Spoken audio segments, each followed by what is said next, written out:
Okay, I want to start with a melody.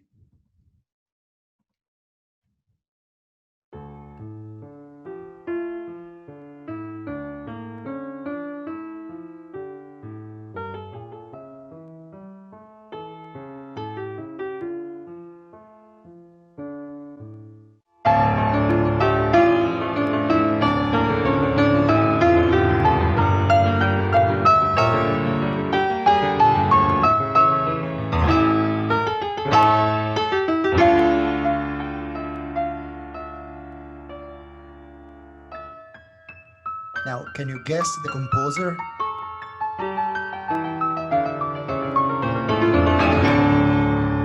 Is that Chopin? Is that Beethoven? Is that Tchaikovsky? That's wrong. Nocturne in C sharp minor, opus 61, was composed, arranged, and recorded entirely by artificial intelligence. It's a common standard practice in the music industry. And there are millions, if not billions, of examples that we could use. Not only in music, but in movies, books, journalism, even religion. Yes, religion. Here's an example. Last summer, I was in Kyoto, Japan. If you go there, make sure to visit a temple called Kodachi Temple. You will be welcomed by Canon Mindar, a non-biological monk created to attract younger audiences to Buddhism. And if you think that this is an anomaly, think again. Christians are implementing technology in their day-to-day practices as well, such as marked rosaries, the one you're seeing on my screen right now. Now, the bottom line is that artificial intelligence, or AI, eventually entered those aspects of our lives once ruled by humans only. And travel, of course, is one of them. But the real question should not be why. The real question should be, why now? Here are some of the main drivers for this explosion of intelligence. Moore's law, global connectivity, progress in machine learning, and cheaper access to cloud computing are the most significant ones. This is the ideal environment for a post-human or even a transhuman industry to flourish. This is why now and not why. Why now? Because now we can. Now we have the technology we needed, and we didn't have this technology in the 80s, in the 90s, or in the first years of 2000. So always remember that there is more computational power in your iPhone today than on the computers that sent the first man to the moon. And that is something we should always remember when it comes to technology and the advancement of technology. Now, let me take a philosophical angle for a second. Friedrich Nietzsche was probably the most important thinkers of all times. And once he wrote that man is a rope tied between beast and Übermensch.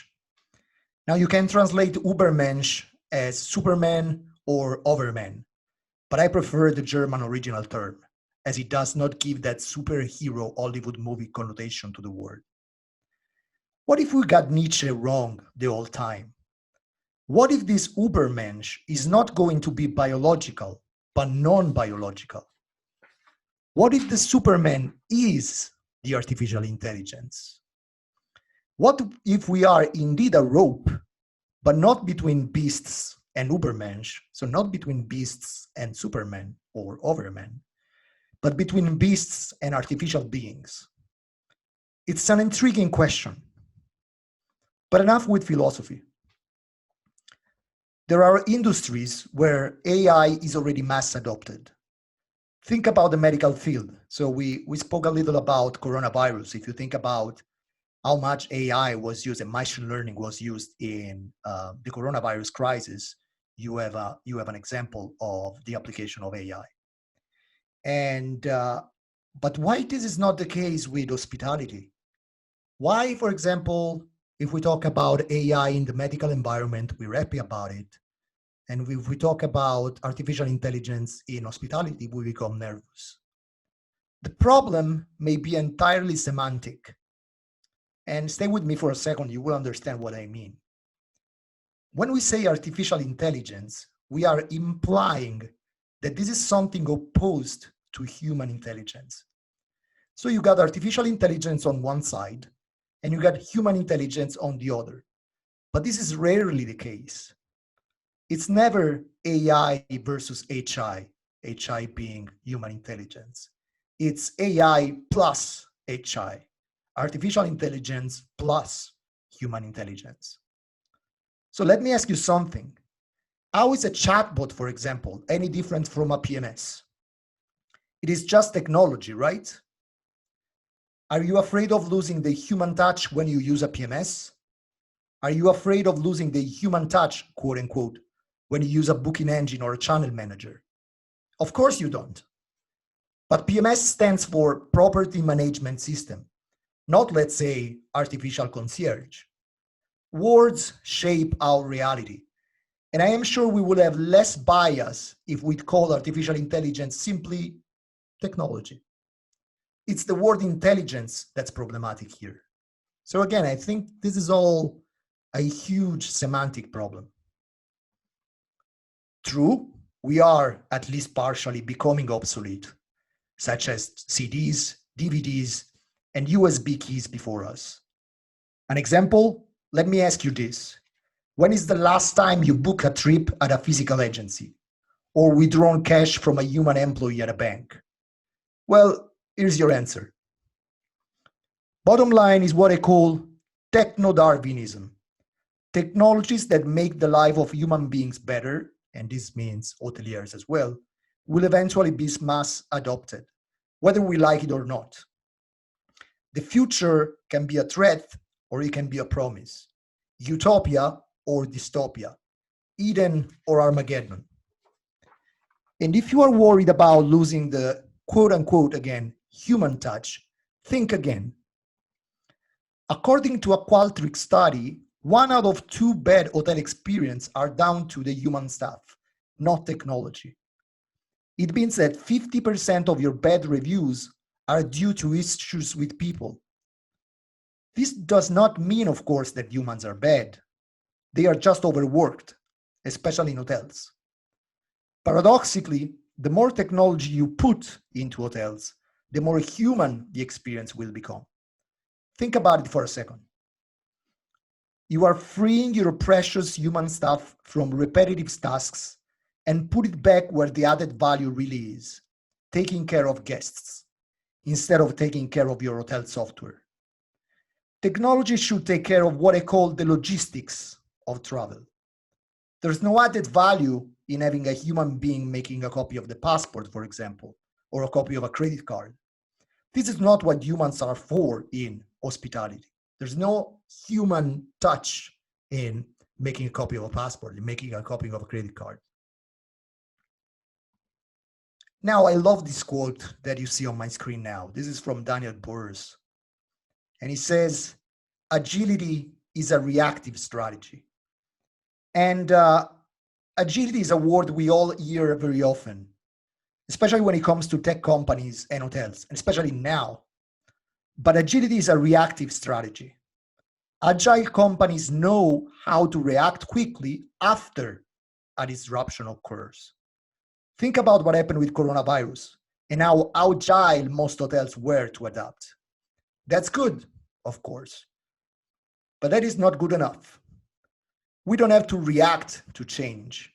We have to anticipate the change. And if you are scared of technology, remember that Prometheus didn't invent fire. He simply stole it from the gods and he gave it to humans to make their life easier. We can say that artificial intelligence is the fire of our generation. Now, technology reshaped politics, war, economy, medicine, biology, and the notions of life and death themselves.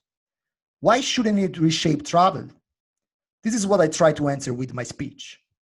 Here are some of the applications we have of technology in travel. So let's take a look at the most interesting one. For example, the use of artificial intelligence in web design. As we all know, the version of a website that I see is exactly the same version that Bruno is seeing, or Maria is saying, websites today are nothing but glorified version of PDFs, right? With generative design or artificial design intelligence or ADI, we could create websites that self-create. So the only thing that we need to do is answer a couple of questions, answer a survey, and the system itself will create a website that will adapt to different usage. Or think about the use of AI and machine learning in advertisement. This is a typical example. You got somebody that is coming on your website for the third time. It's coming from an high spending market, an high spending demographic, and is looking for four more nights. And this is for you a very interesting potential customer, right? So you may want to spend a little more and invest a little more on this click. The machine learning and the AI can do this for you. And this is something that not even an army of marketers can do manually. This is another example.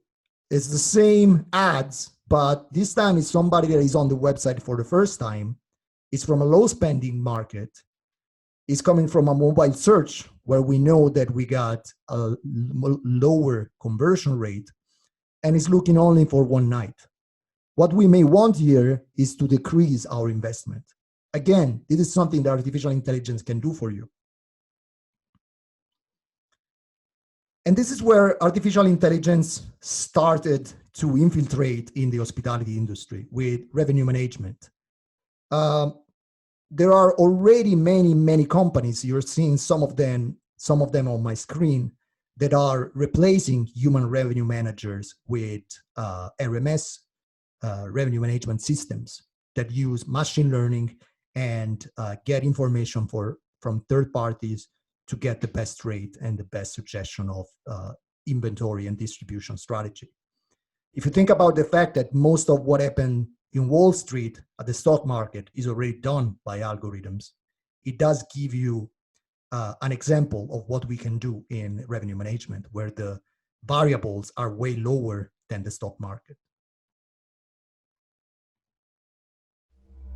Or again, think about the room of the future. Here's a little video. And especially now with coronavirus, with the social distancing, we are seeing a lot of hotels implementing touchless technology, from biometrics check-ins to luggage that self-drive to the hotel door, keyless technology to open the doors, voice-activated systems in the room, automatic room delivery,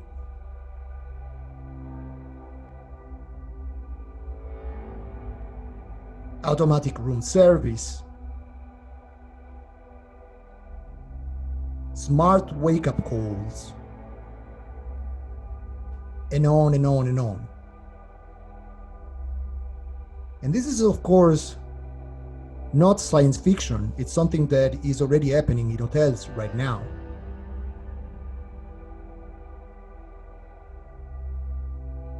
So if you think that this is something that shouldn't bother you now, maybe you have to think again. And especially now with coronavirus, we saw an explosion of this touchless technology. What you're seeing now is a real hotel implementing self-check-in and check-out kiosks, so you can get into your room with a QR code without even having to touch a key card.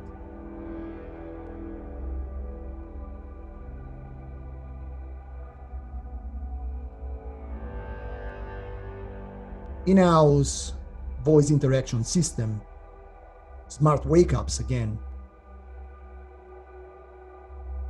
And at the end of the stay, self-checkout.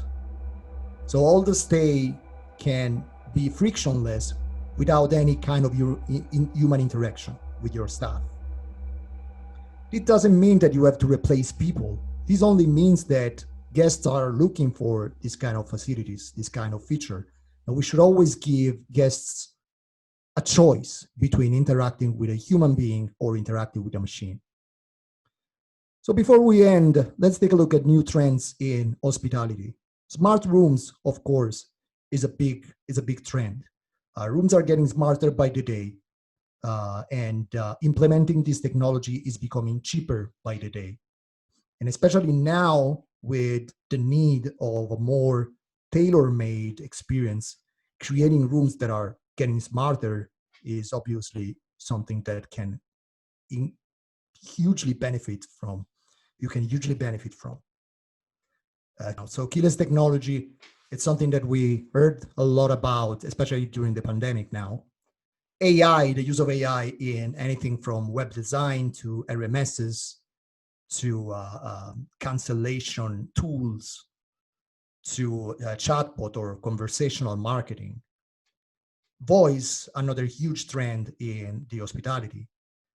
The use of chatbots and conversational marketing, video streaming in rooms, sleep aid devices, something that can help guests having a better sleeping experience at your place. Gaming, another huge trend. A lot of hotels are converting some of the rooms into gaming rooms, and consider that gaming is now an industry that is making more money than music and movies combined. Self-check-in and check-out technologies, and ABS, a different way of understanding and thinking about revenue management, where instead of selling rooms, you sell attribute of the rooms. And I would like to end with this quote by Sundar Pichai that said that the last 10 years have been all about building a world that is mobile first. If you think about the fact that the first iPhone was launched in 2007, and the first thing we do in the morning and the last thing we do at night is taking our mobile phone, I think they succeed. But the next 10 years will shift to a world that is AI first. So I tend to trust Pichai when he says that, and I'm very excited to see what the future of AI in the hospitality will hold for us. Thank you very much. So thank you, Simone, for your futuristic presentation, or what should be the present, no, for hotels, because you say many people ask already for that. And in your opinion, what are some of the technologies and innovations for hoteliers and those in the hospitality that should be leveraging now to strengthen their business for the future? Sorry, can you repeat the question? Yeah, to make stronger, what the technology should be used right now to make stronger the business for the future for the hotels?